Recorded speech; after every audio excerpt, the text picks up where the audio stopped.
Bonjour. Alors aujourd'hui, on se retrouve pour le premier épisode d'une série normalement de 19 vidéos qui vont concerner le credo de Nicée-Constantinople. 19 vidéos parce que je vais reprendre tous les articles et les expliquer en détail.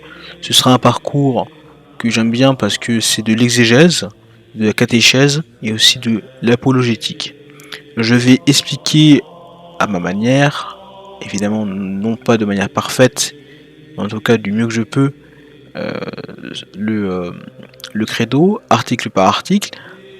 Et ce projet d'abord m'est venu parce que j'ai la grâce d'accompagner maintenant un jeune qui va se faire confirmer et je souhaite le former de manière correcte pour qu'il n'apostasie absolument pas et qu'il soit fidèle à la seule vraie foi, c'est-à-dire la foi catholique. Donc, tout d'abord, qu'est-ce que c'est que le credo? Qu'est-ce que c'est d'abord que le symbole? Alors en grec, symbole, ça veut dire résumé. En fait, le symbole de Nicée-Constantinople, c'est ce qui résume notre foi chrétienne. Alors on dit à l'époque concile œcuménique, parce qu'en fait il n'y avait pas d'autres chrétiens, donc c'est forcément œcuménique, puisqu'il n'y avait que des catholiques à l'époque concrètement. Le credo, il a été conçu, il a été façonné lors du concile de 325, le concile de Nicée, et puis ensuite fignolé au concile de Constantinople en 381. Bon, même s'il y a des spécialistes qui disent qu'il a été préparé à Jérusalem. Donc le premier article d'abord, également j'ai oublié de le dire, mais tout est fait en totale improvisation, donc je vais pas me reprendre non plus 15 fois, donc c'est un peu normal. Donc tout d'abord le premier article, le fameux Credo in unum deum, pour ceux qui ont fait du latin, c'est je crois en un seul Dieu. D'abord, moi, je vais un peu découper les deux, enfin, même si c'est une virgule, je vais faire une partie sur le je crois et ensuite sur en un seul Dieu. Parce que concrètement, le fait de croire est quelque chose qui est différent de. On peut croire à la petite sirène, on peut croire au Père Noël ou que sais-je, et là, évidemment, on précise bien qu'on croit en un seul Dieu. D'abord, qu'est-ce que c'est que de croire? Parce qu'il y a beaucoup de gens de nos jours, et c'est aussi un peu le but de ce parcours, c'est aussi de débunker toutes les tartes à la crème qu'on a le plaisir de se prendre, nous catholiques. Je précise, nous, euh, seuls croyants de la seule vraie foi. J'aime être un peu taquin à ce niveau-là. Et concrètement, le fait de croire, c'est un acte volontaire. Déjà, on ne peut pas forcer quelqu'un à croire. Il y a des gens qui se plaisent, des libéraux, des gens de gauche en général, qui se plaisent à dire qu'on peut être contraint à croire en diverses choses, etc. Notamment les croisades, c'était fait pour convertir les gens.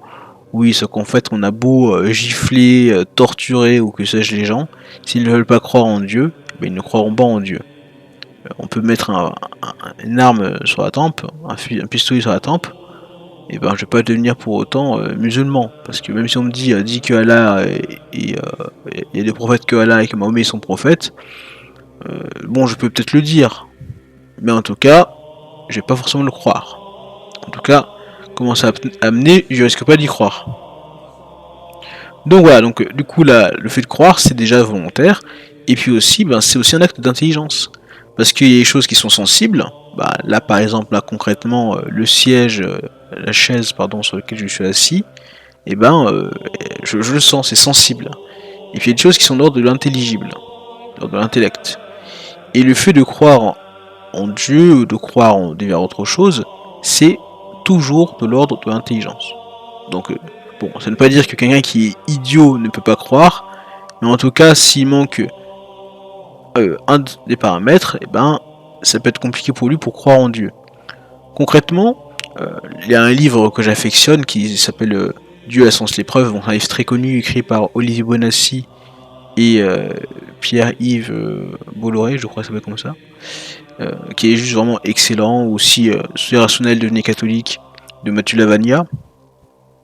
Et en fait, ce qui est intéressant, c'est quand on discute avec des protestants ou des athées ou des gens qui sont tout simplement pas catholiques, on a beau exposer des preuves factuelles, on a beau démontrer par A plus B, etc. Déjà même quand je dis démontrer, ça veut dire quelque chose.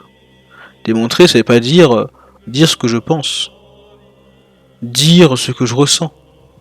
Non, démontrer, c'est dire ce que je sais. c'est une autre dimension. C'est pas l'ordre du relatif. Je sais que 1 plus 1 fait 2.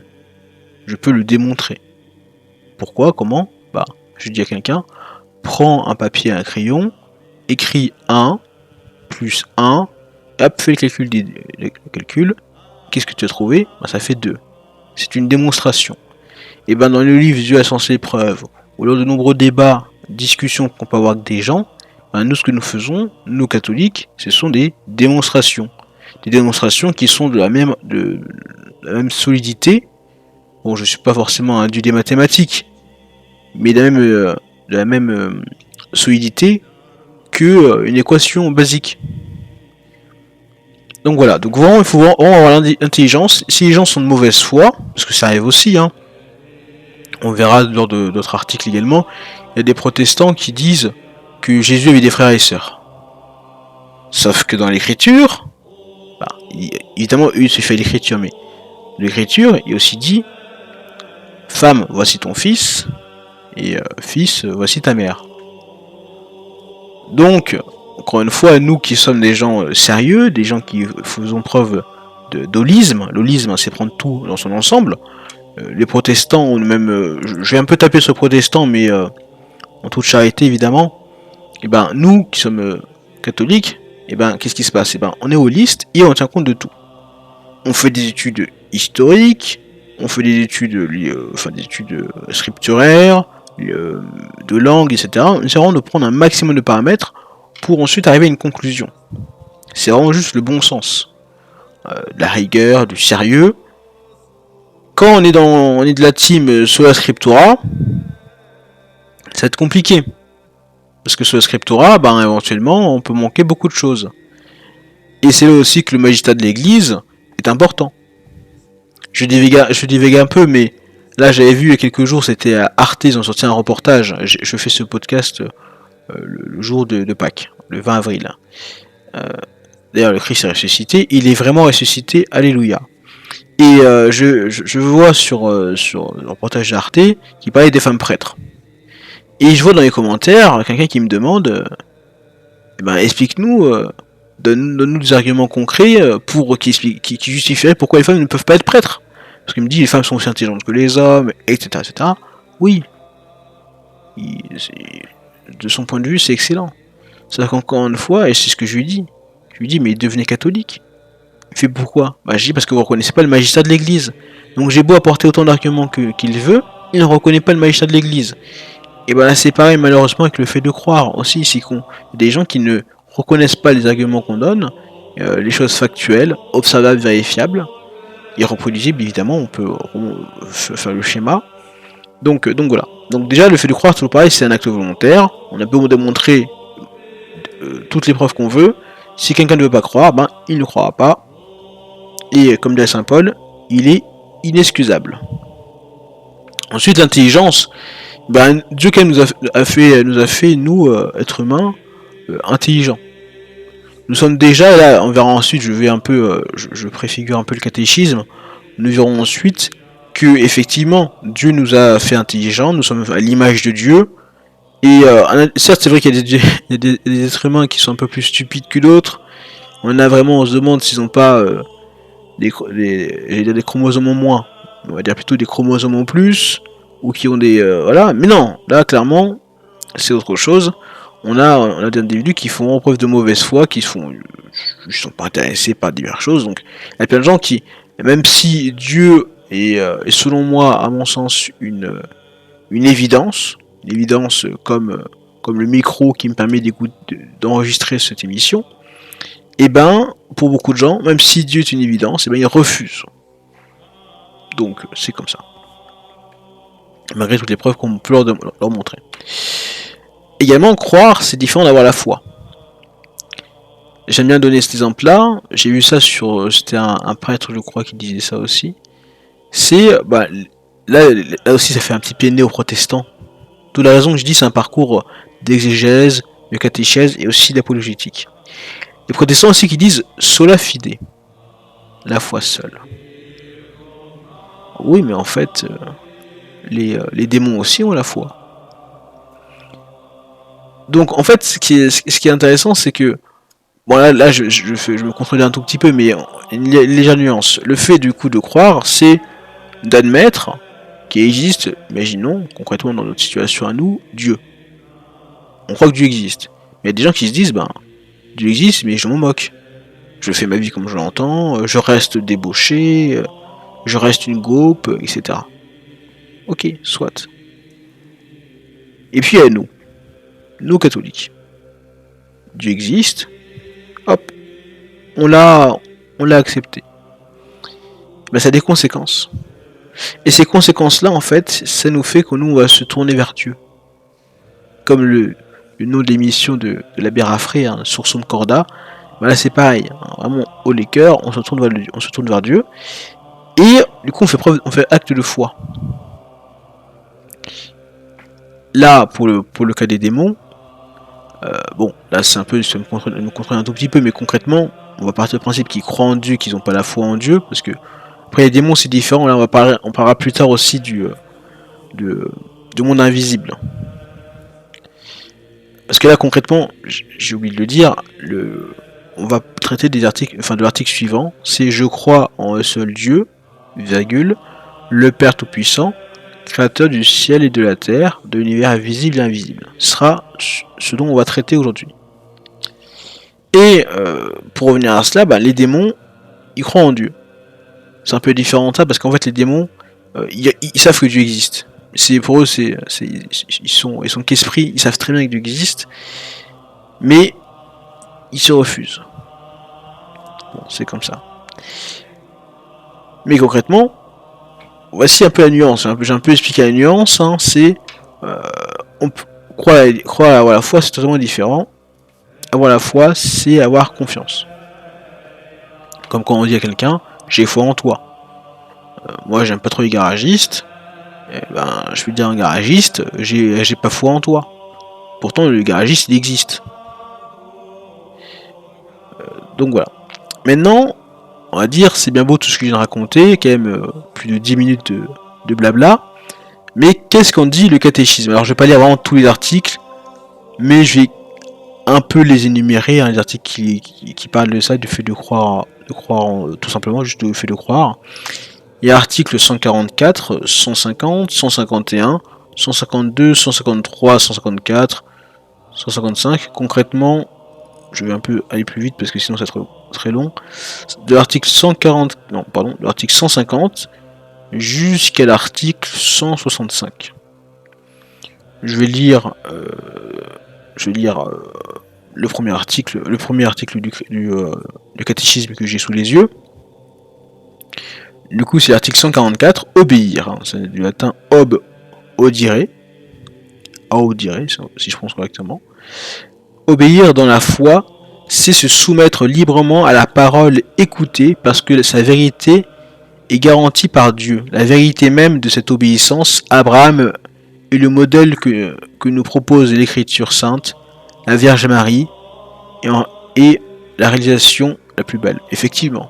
Hein, le monde s'est fait par un Fiat, un Fiat Lux, et la Vierge Marie qui dit Fiat Voluntas Tua.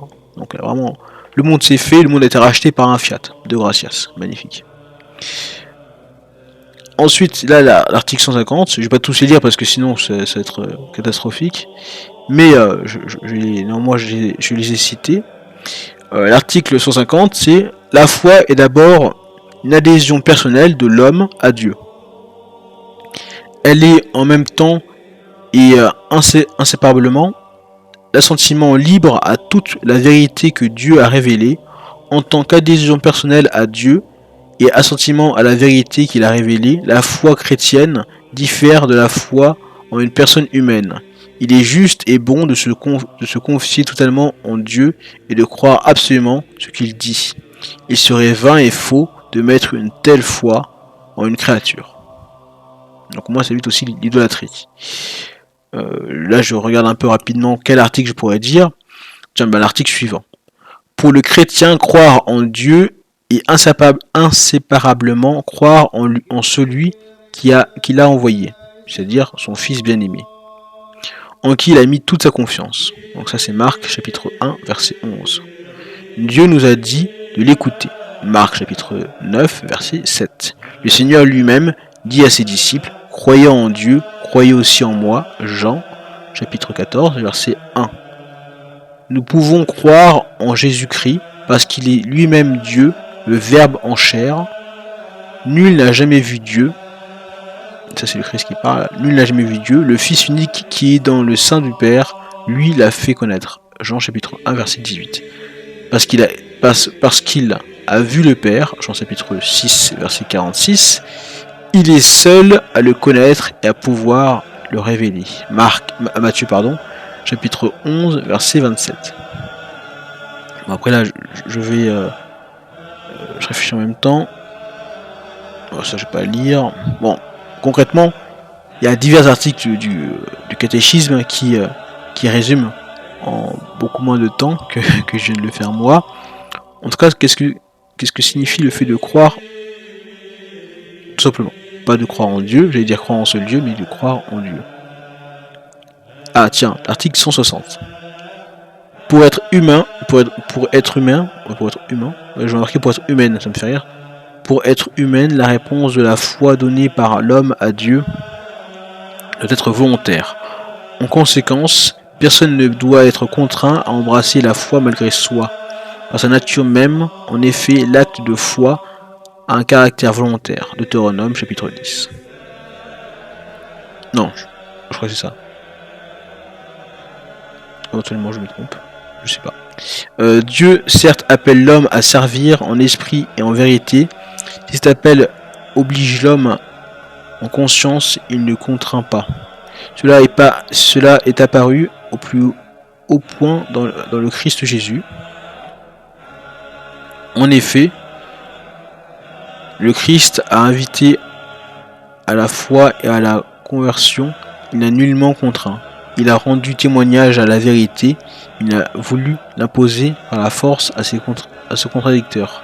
Son royaume, c'est en grâce à l'amour par lequel le Christ, élevé sur la croix, attire à lui tous les hommes.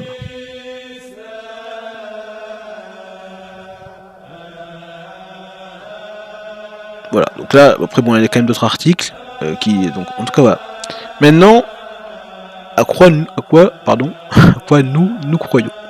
Alors nous croyons, nous catholiques, je dis nous catholiques, mais clairement on va dire nous chrétiens. Les musulmans c'est différent. Les musulmans croient en Dieu, hein, parce que Dieu a des caractères. Même Aristote l'avait compris. Mais justement, en parlant d'Aristote, un philosophe grec avait quasiment tout compris de Dieu. Aussi Platon. Mais là, je parle d'Aristote. Selon Aristote, il n'y a qu'un seul Dieu, car il n'y a qu'un seul principe moteur du monde. Concrètement, là, c'est un peu le Big Bang qui a un peu été le tumulte dans le monde à l'époque. Mais concrètement, quand on rembobine le film qui est l'histoire du monde, en fait, on se rend compte qu'il y avait au début un atome tout petit.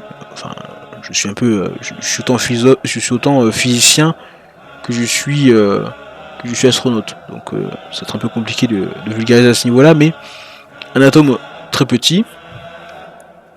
Et cet atome tout petit a eu un Big Bang, a explosé, on va dire ça comme ça, et du coup il a fait l'univers. Mais cet être, ce principe moteur de toute chose, est hors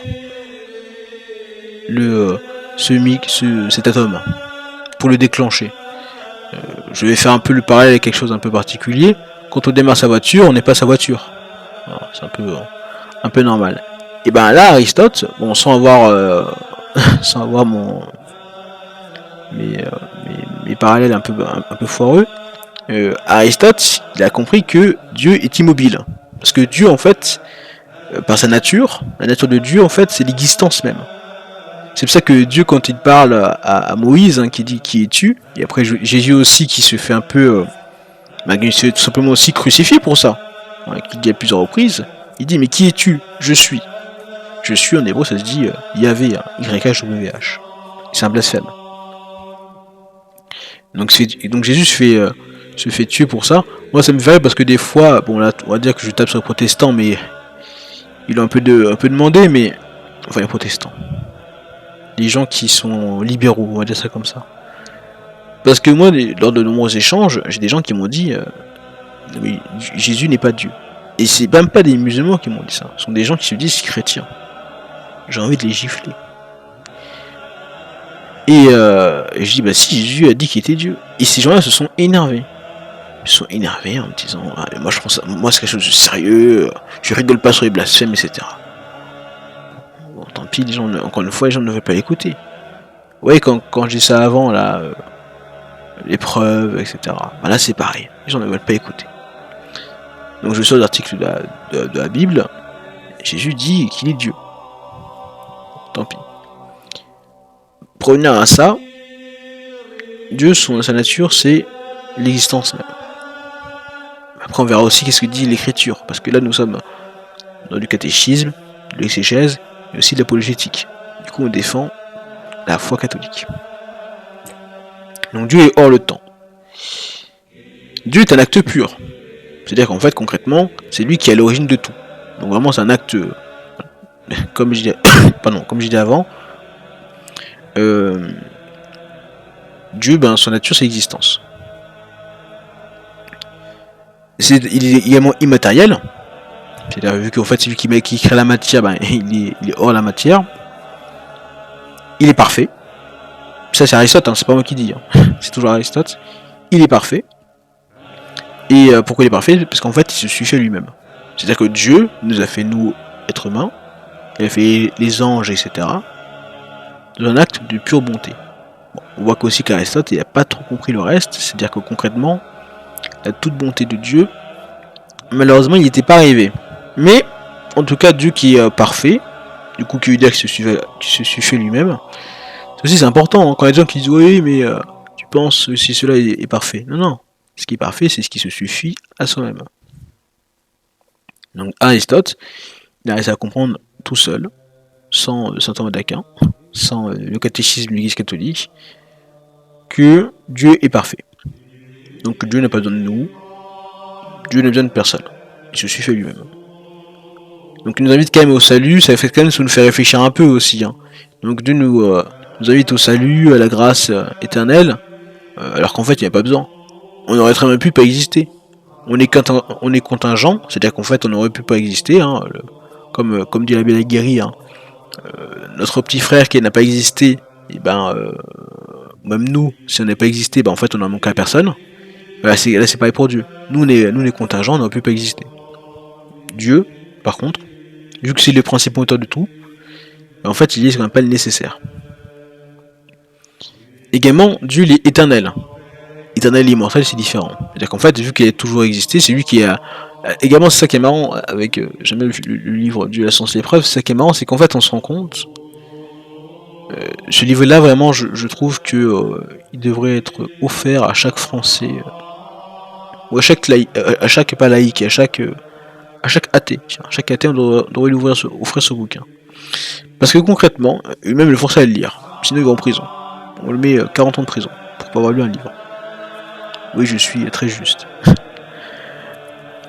Parce que concrètement, ce que je veux dire c'est quoi? C'est que on a vu qu'Einstein, que le temps et la matière c'était quelque chose qui était lié. Dans les trous noirs, etc., distorsion du temps, d'espace-temps, etc. Bon, je suis encore une fois autant physicien que je suis pilote de chasse. Donc c'est un peu compliqué pour résumer tout ça. Mais concrètement, du coup, on se rend compte de ça. Et là, toujours pareil, nous sommes avec Aristote. Hein. Dieu y pense, mais surtout qu'il est infiniment intelligent.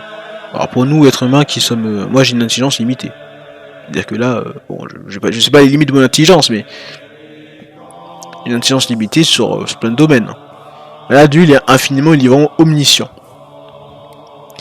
Et également, ça c'est une chose qui est extrêmement intéressante avec Aristote, je fais vraiment de la pub aussi pour Aristote, hein, c'est que Dieu est la cause finale de tout. Et là, quand même, Jésus qui dit je suis l'alpha et l'oméga, Jésus est vraiment pas mal. Parce que concrètement, c'est quoi? C'est Dieu est à l'origine de tout. Donc on part de Dieu, tac, et on va vers Dieu. Et ça, je rappelle, c'est Aristote qui l'a compris. J'adore citer des païens ou autres. Parce que si les païens comprennent ça, Alors, les athées, les schismatiques, les hérétiques et que sais-je, ils sont mal en point. Bon. Également, là, j'ai un peu spoilé tout ça, hein, c'est aussi qu'il est unique. Hein, pour Aristote, encore une fois, il n'y a qu'un seul Dieu. Parce qu'il n'y a qu'un seul principe moteur. Il y a des gens qui sont anti-religieux et tout, qui parlent de multiverse, de monde quantique, etc. C'est la grande mode. Et de dire qu'en fait nous serions nous le seul monde qui est fonctionné parmi une infinité de mondes quantiques, etc. Bon, c'est un peu n'importe quoi. Et là même la physique, bon encore une fois je suis pas très pas du tout physicien, mais même la physique le démontre que c'est faux. Bon, après là, dire qu'il est principal de tout, ça revient aussi à ça, c'est qu'il est aussi à la source de tout. Voilà. Également, bon là, j'avoue que je vais citer un chrétien, Eratum. Voilà, selon saint Thomas d'Aquin, Dieu est l'être dont l'essence, essence du latin essere, qui veut dire être, c'est le verbe être. Donc l'essence même, c'est l'existence. Voilà, donc c'est quand même pas mal. Hein, voilà. Enfin, je vais pas rajouter sur saint Thomas d'Aquin. Saint Thomas d'Aquin se suffit à lui-même. Ouais, il est pas parfait, mais vous m'avez compris. Maintenant, question qu'on peut se poser, mais qu'en dit le catéchisme? Parce que là, on parle encore une fois d'Aristote, de Platon, de saint Thomas d'Aquin, etc. Et même aussi moi qui donne un peu mon sel et mon style. Et qu'est-ce que dit le catéchisme? Bon, je vais lire quelques articles. Déjà, j'ai l'article 200, 202, 2084 et 2086. L'article 200 dit quoi? C'est avec ces paroles que commence le symbole de Nicée-Constantinople. Coïncidence. Vraiment coïncidence, je ne saurais qui a préparé cette émission. C'est avec ces paroles que commence le symbole de Nicée-Constantinople, la confession de l'unicité de Dieu qui a sa racine dans la révélation divine dans l'ancienne alliance. Il est inséparable de celle de l'existence de Dieu et tout aussi fondamental, Dieu est unique. Il n'y en a qu'un seul. La foi chrétienne confesse qu'il n'y a qu'un seul Dieu, par nature, par substance et par essence. Là, l'article 200, Jésus lui-même confirme que Dieu est l'unique Seigneur, qu'il faut l'aimer de tout son cœur, de toute son âme et de tout son esprit et de toutes ses forces. Marc chapitre 12, versets 29 à 30. Il laisse en même temps entendre qu'il est lui-même le Seigneur. Marc chapitre 12, versets 35 à 37. Confesser que Jésus est le Seigneur est le propre de la foi chrétienne. Cela n'est pas contraire à la foi en Dieu l'unique. Croire en l'Esprit Saint, qui est Seigneur et qui donne la vie, n'introduit aucune division dans Dieu l'unique. Nous croyons fermement en nous et nous affirmons simplement qu'il y a un seul Dieu, immense et immuable, incompréhensible, tout-puissant et ineffable, Père, Fils et Saint-Esprit, trois personnes, mais une seule essence, une substance, ou nature absolument simple. Concile de Latran, après j'ai pas la référence, la 34, voilà. Dieu se fait connaître en rappelant, donc là c'est l'article 2084, Dieu se fait connaître en rappelant son action toute puissante, bienveillante et libératrice dans l'histoire et celui auquel il s'adresse. Je t'ai fait sortir du pays d'Égypte, de la maison de servitude. La première parole contient le premier commandement de la loi. Tu adoreras le Seigneur ton Dieu de tout et tu le serviras. Vous n'irez pas à la suite d'autres dieux. Deutéronome chapitre 6 versets 13 à 14. Le premier appel est la juste exigence de Dieu et que l'homme l'accueille et l'adore. Maintenant, une question qu'on peut se poser également, c'est mais qu'en dit les Saintes Écritures? Alors du coup, on a Marc chapitre 12, verset 29-30. Jésus lui fit cette réponse, voici le premier. Écoute Israël, le fameux Shema Israël. Le Seigneur notre Dieu est l'unique Seigneur. Tu aimeras le Seigneur ton Dieu de tout ton cœur, de toute ton âme, de tout ton esprit, de toute ta force. Maintenant, qu'est-ce qu'on dit maintenant l'exégèse?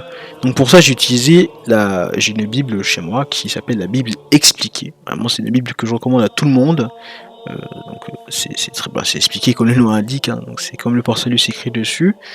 Et également j'utilisais pour cela aussi la Bible AELF, catholique. Donc parce que des fois la traduction, enfin les mots sont pas vraiment les mêmes, et je suis plutôt coutumier de la Bible AELF que de la Bible expliquée à ce niveau-là. Je suis plus friand des explications qui ne sont pas en bas de page, mais des explications qui sont directement dans la Bible, donc c'est très bien. Il y a des versets et puis ensuite pas affumer de l'exégèse. Donc qu'est-ce que dit cette dernière? Elle dit pour se mettre à la loi. Ouais, c'est marrant, c'est marqué pour se mettre avec un maître comme le maître, le chef. Bon, bref, pour se mettre à la loi, à la recherche de l'essentiel, Jésus résume le message biblique à un seul commandement en deux parties. Aimer Dieu et son prochain. La simplicité de la réponse d'Ezerson, l'interlocuteur. Jésus, habitué à de longs débats sur des prescriptions complexes, il est pourtant clair que cette manière de vivre fait approcher du royaume de Dieu. Donc là, c'est clair net qu'il y a un seul Dieu aussi. Voilà, pour ceux qui se posent des questions, etc. Et qu'il faut croire en Dieu, évidemment. Également, je suis friand de ça. C'est les références croisées. Donc, un site, je mettrai en description. Mais il y a un site que j'adore par rapport à ça. C'est on peut trouver toutes les références croisées qu'il y a dans la Bible. Donc, c'est magnifique. On se rend compte vraiment que c'est cousu de fil blanc. Les gens peuvent faire des critiques de la Bible, de la Sainte Écriture, mais en fait, vraiment, la Bible est un texte qui est juste parfait, magnifique. Bon, pas parfait parce qu'on a vu juste avant que ça ne suffit pas à soi-même, parce que la Bible est faite de papier, il faut des gens qui coupent le bois, etc. Donc, c'est quasiment parfait. Deutéronome, chapitre 6, versets 4 à 5. Écoute Israël, le Seigneur notre Dieu est l'unique, tu aimeras le Seigneur ton Dieu de tout ton cœur, de toute ton âme et de toute ta force. Bon, pour le coup, là, c'est un peu du copier-coller. Je me suis pas foulé. Isaïe chapitre 45 verset 5. Je suis le Seigneur, il n'y en a pas d'autre. Hors moi, pas de Dieu, je t'ai rendu puissant alors que tu ne me connaissais pas. Là c'est clair aussi. Là c'est clair et net, pas de doute, pas de question qui se pose. C'est sans équivoque. Zacharie chapitre 14 verset 9. Alors le Seigneur deviendra roi sur toute la terre. Ce jour-là, le Seigneur sera unique et unique son nom. Encore une fois, pour ceux qui peuvent remettre en question tout cela, non, mes chers amis musulmans, nous ne sommes pas polythéistes. Non. Voilà. Et les protestants qui nous traitent de polythéistes parce qu'on a le culte des saints, et ben, encore une fois, et toc, les hérétiques. Or, la vie éternelle, c'est ce qu'ils connaissent, toi le seul vrai Dieu, et celui que tu as envoyé, Jésus-Christ. Bon, là c'est clair aussi. Jean chapitre 17, verset 3. Bon, j'ai aussi l'exégèse de cela. Hein. Jésus rend gloire à son Père pour l'œuvre qu'il a accomplie. En son nom, Dieu se révèle dans son Fils par son offrande totale. Jésus manifeste au monde sa communion avec le Père, avec qui il est un. Voilà. Donc nous ne sommes pas polythéistes. Merci les gens qui ne comprennent pas le dogme de la Sainte Trinité de se taire. Le Christ vainqueur de la mort donne aux croyants d'entrer dans une relation avec Dieu sur laquelle la mort n'a plus de prise. De gracias.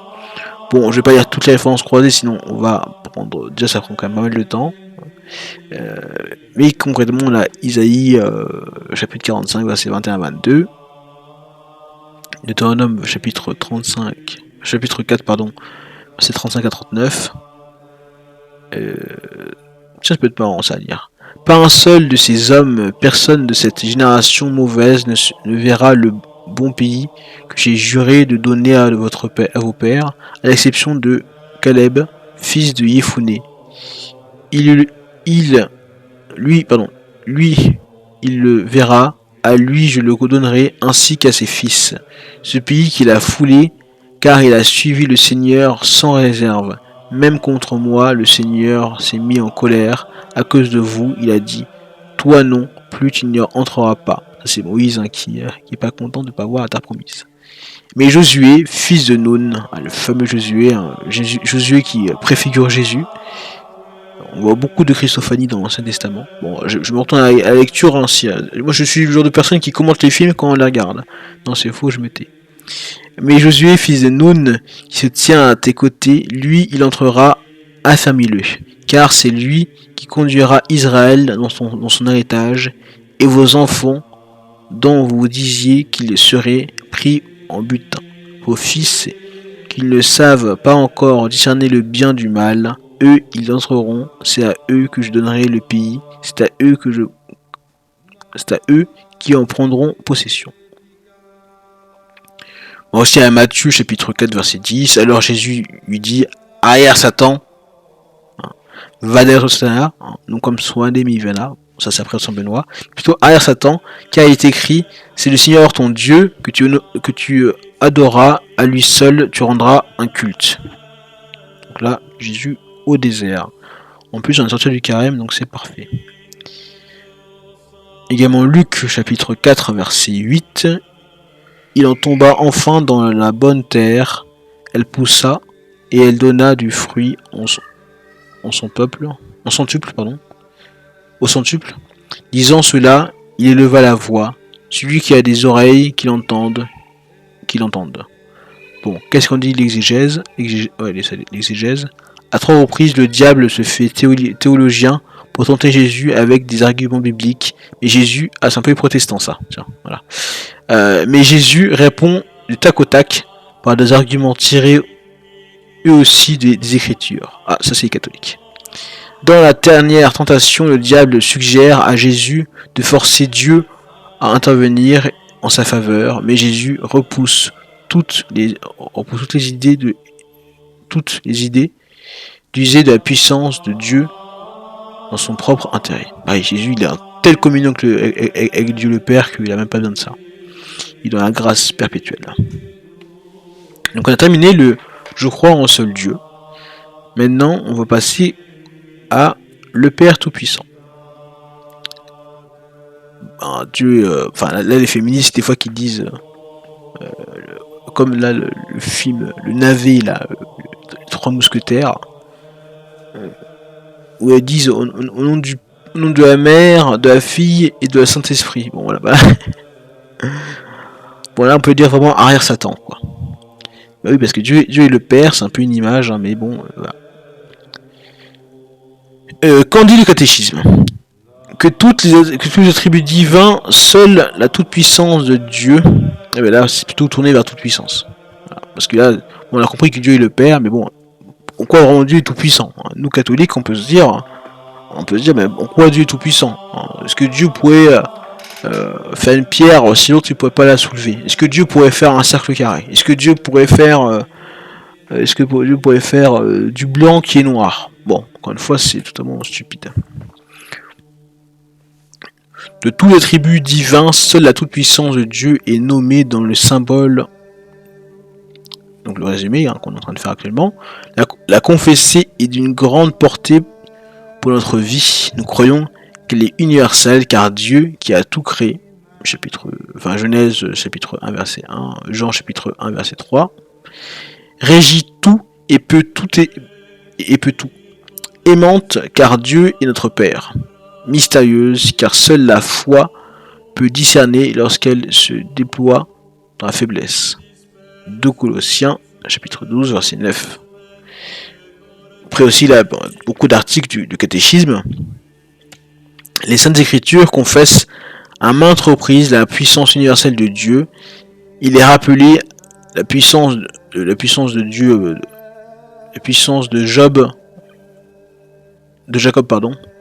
Genèse chapitre 49, verset 24.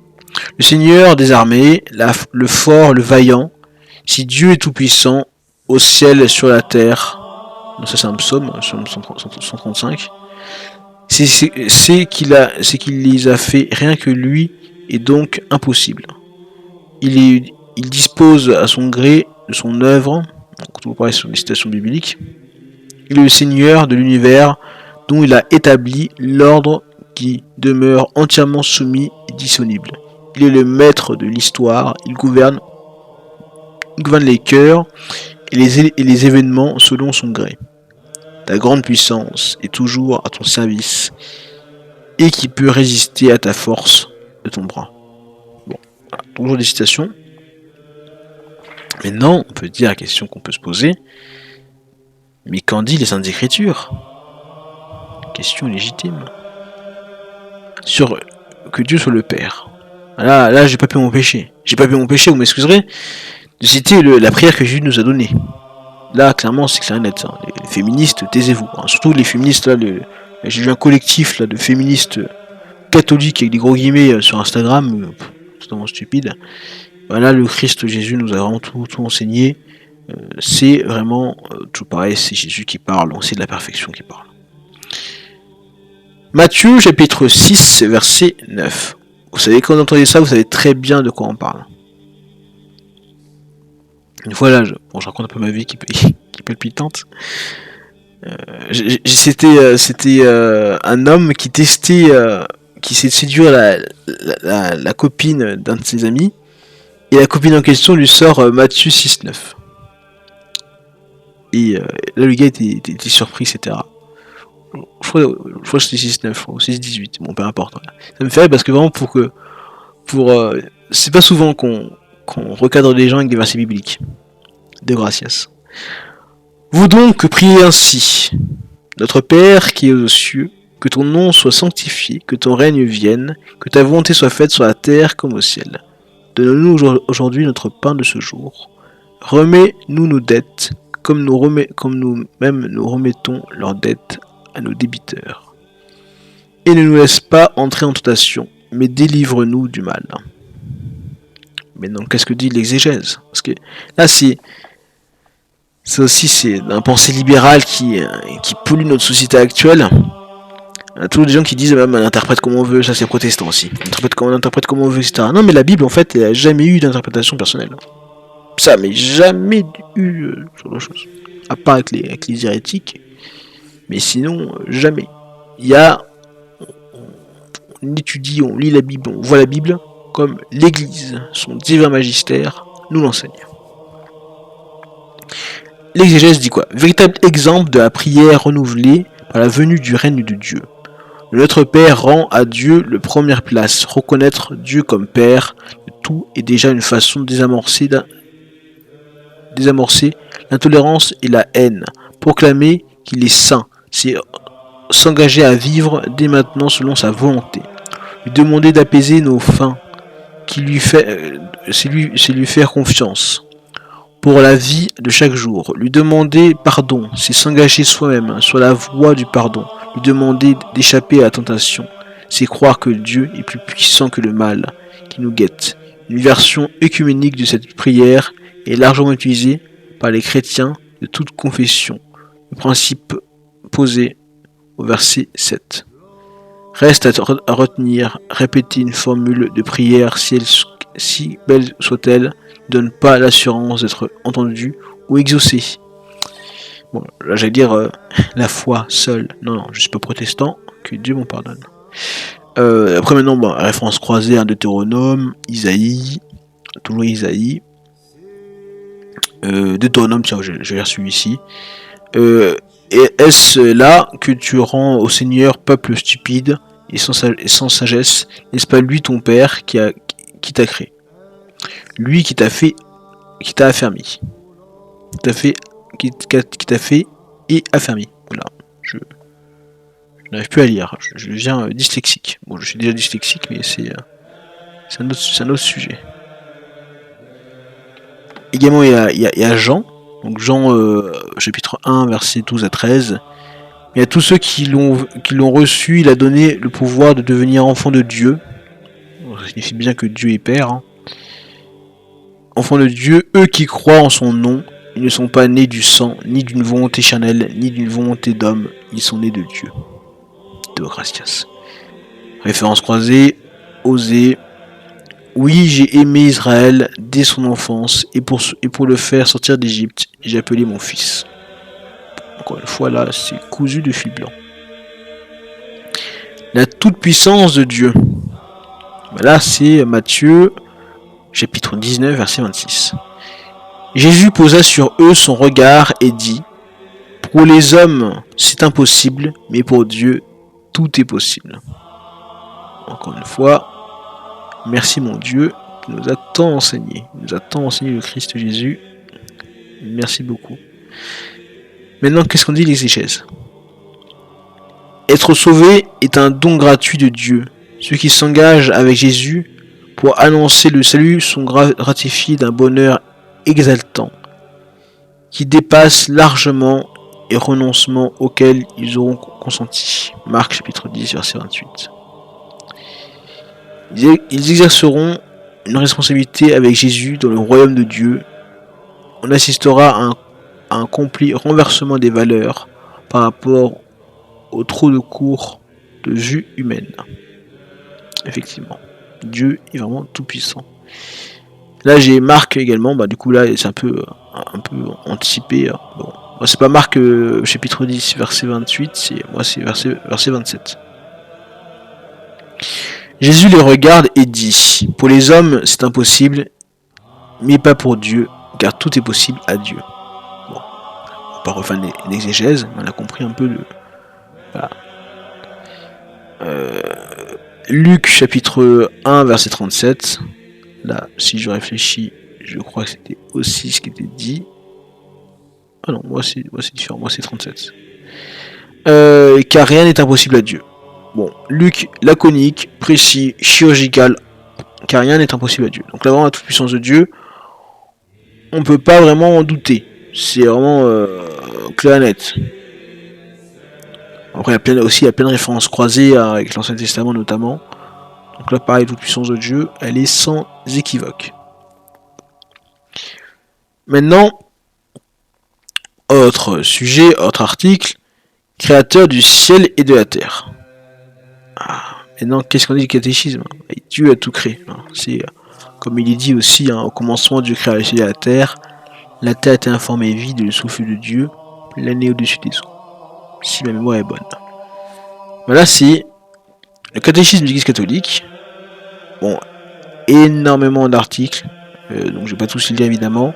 Et concrètement, c'est du catéchisme de l'Église catholique, c'est l'article qui commence au 279 et qui termine au 324.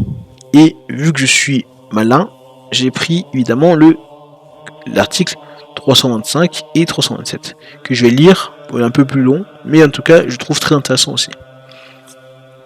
Le symbole des apôtres professe que Dieu est le créateur du ciel et de la terre, et le symbole de Nicée-Constantinople explicite de l'univers visible et invisible. Dans l'écriture sainte, l'expression ciel et terre signifie tout ce qui existe, la création tout entière. Elle indique aussi le lien à l'intérieur de la création qui est à la fois uni et distingue ciel et terre. La terre, c'est le monde des hommes. Psaume 115, verset 16. Le ciel, ou les cieux, peut désigner le firmament. Là, c'est le psaume 19, verset 2. Mais aussi le lieu propre de Dieu, notre Père qui est au-dessus, etc., qu'on a vu juste avant Deo Gratias. Et par conséquent aussi le ciel, qui est la gloire eschatologique. C'était vraiment la fin des temps. Enfin, le mot ciel indique le lieu des créatures spirituelles, les anges, qui entourent Dieu. La profession de foi du 4e concile de Latran, affirmant que Dieu a tout ensemble dès le commencement du temps, crée de rien l'une et l'autre créature, la spirituelle et la corporelle, c'est-à-dire les anges et le monde terrestre, puis la créature humaine qui tient des deux composés qu'elle est esprit et corps. Ah là, ça, pourquoi j'ai pris celui-ci? Parce que ça préfigure la prochaine chose qu'on verra plus tard, enfin juste après justement. Parce que nous, êtres humains, nous sommes corps et esprit, et nous verrons ensuite le monde visible et invisible. Donc là, vraiment, sans équivoque. Maintenant, pour toujours continuer à taper un peu sur les protestants, mais de manière charitable, tout de même, qu'est-ce qu'on dit la Sainte Écriture? Parce que les protestants, quand on parle avec eux, ils éructent, ils disent à chaque fois, c'est pas biblique. Bon, c'est totalement biblique, et nous sommes Nous catholiques, vraiment les défenseurs, nous sommes vraiment déjà le vrai Israël, rien que ça. Nous sommes aussi la seule vraie foi, rien que ça. Et pour les orthodoxes, nous sommes vraiment nous-mêmes les vrais orthodoxes, clairement. Nous sommes les plus fidèles à ça, nous avons les miracles eucharistiques. Dieu vraiment nous inonde de grâce. Nous catholiques, nous sommes les meilleurs. Voilà. Les autres sont faux. Quand dit la Sainte Écriture, au commencement, ça c'est Jean chapitre 1, versets 1 à 4. C'est pas la Genèse. Au commencement était le Verbe. J'adore Jean. Bon, ça c'est titre personnel, mais bon, peu importe. Au commencement était le Verbe, et le Verbe était auprès de Dieu, et le Verbe était Dieu. Il était au commencement auprès de Dieu, car c'est par lui que tout est venu à l'existence. Ah, c'est ce que je dis. Dieu est l'existence même. Et rien de ce qui s'est fait ne s'est fait sans lui. En lui était la vie, et la vie était la lumière des hommes. Magnifique, sublime. Deo gratias. Le prologue de l'évangile de Jean, donc ça c'est l'exégèse, le prologue de l'évangile de Jean parcourt l'histoire des origines à ceux que l'auteur considère comme son achèvement et propose un nouveau regard sur le monde. C'est le lieu où Dieu parle. Dès lors, deux groupes se forment parmi les humains qui restent libres face à la parole. Certains préfèrent leur autonomie, n'acceptent pas de se lier à la parole qui les interpelle. L'autre accueille cette parole et la reçoit grâce à une vie nouvelle qui les transforme. Ça, ce sont les catholiques. Ce sont nous, les catholiques, qui sont comme ça. Nous, on accueille la parole de Dieu, de grâce, on l'a fait nôtre. Bon, évidemment, les références croisées, bon là, pour le coup, ça ne demande pas vraiment être un génie en exégèse ou en Bible. Mais Genèse chapitre 1 verset 1, au commencement Dieu créa le ciel et la terre, le fameux in principio. Psaume 32 verset 6, le Seigneur a fait les cieux par sa parole, l'univers par le souffle de sa bouche. Sublime. David est vraiment un génie des psaumes. Colossiens chapitre 1 verset 16, en lui tout fut créé, dans le ciel et sur la terre, les êtres visibles et invisibles. Puissance, principauté, souveraineté, domination, tout est créé par lui et pour lui. On se demande vraiment comment ça se fait que j'ai autant prémâché l'arrivée, le spoil du prochain sujet. Hébreux 11, 30, 11 verset 3. Qu'est-ce que je raconte ? Grâce à la foi, nous comprenons que les mondes ont été formés par une parole de Dieu, et donc ce qui est visible n'a pas son origine dans ce qui apparaît au regard. Et là aussi, ça préfigure aussi le prochain sujet, qui maintenant est du coup notre ultime sujet. Bon, ça fait quand même un long podcast, je l'admets. Et encore, je suis que en improvisation. Et je pense que j'ai oublié de dire plein de choses. Il y a tant de choses à dire. On peut pas répondre des heures de la Bible, de Dieu, de notre Seigneur Jésus-Christ, le meilleur des hommes. Les musulmans appellent Mahomet le meilleur des hommes. Quand on voit le bestiau, on se dit, c'est plutôt... même Hitler est peut-être meilleur que lui. Bon, ça c'est Mahomet. Mahomet vraiment un violeur, un pédophile, un zoophile, tout ce qu'on veut. La déviance même, c'est Satan en chair. Voilà. Jésus-Christ, c'est Dieu qui s'est fait chair. Mahomet, c'est Satan en chair et en os. Voilà. Vraiment, c'est catastrophique. Bon, retournons justement à la source de toutes choses qui sont bonnes. Et loin de nous les choses mauvaises telles que l'islam. De l'univers visible et invisible. L'existence... Ah bon, là c'est mes notes. Voilà, déjà... De quoi on parle du monde visible. Bon, le monde visible, je pense que tout le monde a compris, c'est ce qu'on voit, c'est les voitures, les Bugatti Chiron, voilà, les avions de chasse F-35, tout ce qu'on veut, voilà, tout ça, c'est ce qu'on voit, c'est ce qui est visible. Maintenant, ce qui est invisible, c'est tout ce qui est le monde des esprits, pas le monde des femmes là qui font des Ouija ou autres, les gens qui font du spiritisme. tout ce genre de choses là catastrophiques. Là, on parle de quelque chose de beaucoup plus sérieux. On parle des anges, on parle de tout ce qui a été dit avant, clairement, des principautés, des puissances, des souverainetés, des dominations, etc. On parle de tout ça. Les anges, c'est... nous sommes corps et esprit, donc être créés par Dieu. On n'est pas venu tout seul. Et les anges ont été aussi créés par Dieu. Et comment on peut comprendre cela? Moi, c'est un peu ce que disent mes notes. En fait, on peut arriver à la déduction. Je sais pas si je vais y arriver comme ça, mais en tout cas, pour moi, ça fonctionne. De l'existence des anges. C'est-à-dire qu'en fait, Dieu n'est pas un ange. Dieu, c'est l'existence même, c'est autre chose. Lui, Dieu est de lui-même. Les anges, eux, sont des créatures qui sont purement spirituelles. Et ce sont les intermédiaires entre Dieu et nous. Bon, nous ne sommes pas Dieu, hein, clairement loin de là, mais dans quand même quelques particularités similaires avec les anges. Déjà, nous sommes corps et esprit. Et eux, ils sont que esprit.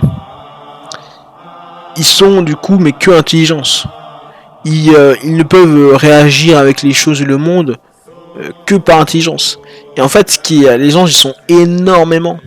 Ils sont énormément, pourquoi? Parce qu'en fait, ça représente chaque, particularité de Dieu. J'ai la particularité. Là même, je diminue Dieu parce que, c'est ça qui sont vraiment infinis. Il y a un nombre innombrable d'anges. Un nombre considérable d'anges. Ils sont surtout que esprit. Pourquoi ça? Parce qu'en fait, du coup, quand je dis qu'ils sont que esprit, c'est-à-dire que, c'est pas vraiment le cas non plus, mais nous, on a un constant, on a faim, puis on a froid, puis la chose, et ça peut influer sur nos décisions. Et Lucifer, lui, et ses démons, enfin ses anges à l'époque, mais puis ses démons ensuite, eux, vu qu'ils sont que esprit, en fait, ils n'ont pas tout ça. Eux, quand ils font quelque chose, ils le font à fond. Ils sont impétueux, etc. Quand ils aiment Dieu, ils le font à fond. Quand Lucifer dit non serviam, je ne servirai pas, et il le fait à fond, il le fait pas à moitié. Il n'y a pas de marche arrière. Dieu, lui, qu'est-ce qui nous permet à nous, c'est de faire de la confession, de marcher vers lui, de cheminer vers lui, par l'habitude d'influer notre habitus. Mais les anges, eux, c'est pas du tout ça, c'est clairement autre chose. Eux, c'est vraiment, ils font les choses à fond. On va dire maintenant, c'est bien beau, j'entends tout ça. Mais qu'est-ce qu'on dit le catéchisme? Le catéchisme, déjà beaucoup d'articles. Là de tête, je crois c'est 328 jusqu'à 354. Donc il y a pas mal d'articles qui parlent des anges. L'existence, du coup là c'est l'article 328. L'existence des êtres spirituels non corporels que l'écriture sainte nomme habituellement anges. D'ailleurs, angelus, angelos, je prononce ça plutôt à l'antique, c'est dire messager. Donc c'est un peu quelque chose qui est un peu particulier. Nous, quand on s'imagine ange, on pense de facto aux anges, mais là vraiment anges sont des messagers. Messagers de quoi? De Dieu. Donc l'existence des l'existence des êtres spirituels non corporels que l'écriture sainte nomme habituellement anges est une vérité de foi. Le témoignage de l'écriture est aussi net que l'unanimité de la tradition. De Gracias. Qu'est-ce qu'on dit Saint Augustin? C'est dans le catéchisme de l'Église catholique. Saint Augustin dit à leur sujet: ange désigne la fonction, non pas la nature. Tu demandes comment s'appelle cette nature? Esprit. Tu demandes la fonction? Ange. D'après ce qu'il est, c'est un esprit. D'après ce qu'il fait, c'est un ange. De tout leur être, les anges sont serviteurs et messagers de Dieu, parce qu'ils contemplent constamment la face de mon Père, qui est aux cieux. Ça c'est Matthieu, verset 18. Chapitre 18, verset 10. Ils sont les ouvriers de sa parole, attentifs au son de sa parole. En tant que créatures purement spirituelles, ils ont intelligence et volonté. Ils sont les créatures personnelles, ça c'est Pi 12 qui écrit ça, et immortel, ça c'est Luc, chapitre 20, verset 36. Ils dépassent en perfection toutes les créatures visibles, l'éclat de leur gloire en témoigne. Là, les différentes références que j'ai citées, et c'est là aussi que je trouve que les hérétiques se perdent. Et l'église, la tradition est sublime. Vous voyez, on parle de Saint-Augustin. On termine avec Pie XII. On a une dizaine de siècles d'écart entre ces deux personnes. Et pourtant, la même sagesse, la même tradition, la même foi. Est-ce que les protestants peuvent me dire de même?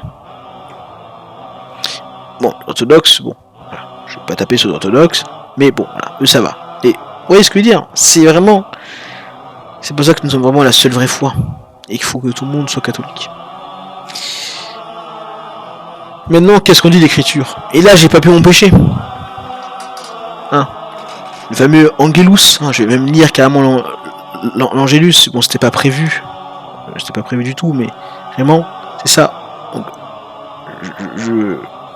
je sors, je dégaine mon Angelus. Évidemment, je galère un peu. Donc c'est ça, c'est Angelus Domini non savita mea et conceptit, pardon, je galère, et conceptit de Spiritu Sancto. Ave Maria gratia plena Dominus tecum, benedicta tu in mulieribus, et benedictus fructus ventris tui, Jesus. Voilà, et l'ange du Seigneur apporta annonce à Marie. J'ai pas pu m'empêcher.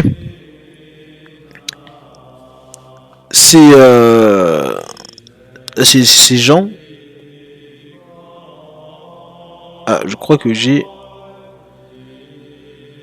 Non, c'était plutôt Luc qui disait ça. Tant pis, parce qu'en fait, du coup, l'annonce à Marie, je voulais mettre l'annonce à Marie dedans, mais c'est pas grave. Du coup, là, c'est Jean chapitre 3, verset 12. Si vous ne croyez pas lorsque je vous parle des choses terrestres, comment croirez-vous quand je vous parlerai des choses célestes? Donc là, c'est ça, c'est Jean, voilà. L'exégèse, qu'est-ce que dit l'exégèse? C'est comme beaucoup de ceux qui ont croisé Jésus, Nicodème croit en lui surtout à cause des actes extraordinaires qu'il accomplit. Au fil de l'entretien, Jésus fait sortir cet homme très religieux de son schéma traditionnel. Ce n'est pas avec les yeux que l'on peut voir le royaume de Dieu. Il s'agit d'abord d'accueillir en soi l'Esprit de Dieu et de se laisser conduire par lui dans une vie totalement nouvelle. L'expression grecque traduite par naître nouveau peut également avoir le sens de naître d'en haut. Dieu offre ainsi à tout être humain la possibilité d'accueillir en lui son esprit qui est établi dans une intense relation d'amour avec lui. Là, Deutéronome, donc la référence croisée, Deutéronome, au Seigneur notre Dieu, que les choses cachées, mais les choses révélées, sont pour nous et nos fils jamais afin que nous mettons en pratique toutes les paroles de cette loi. Vous voyez quand même, Deutéronome, c'est juste après l'Exode. Donc c'est vraiment... non, je crois juste après Lévitique.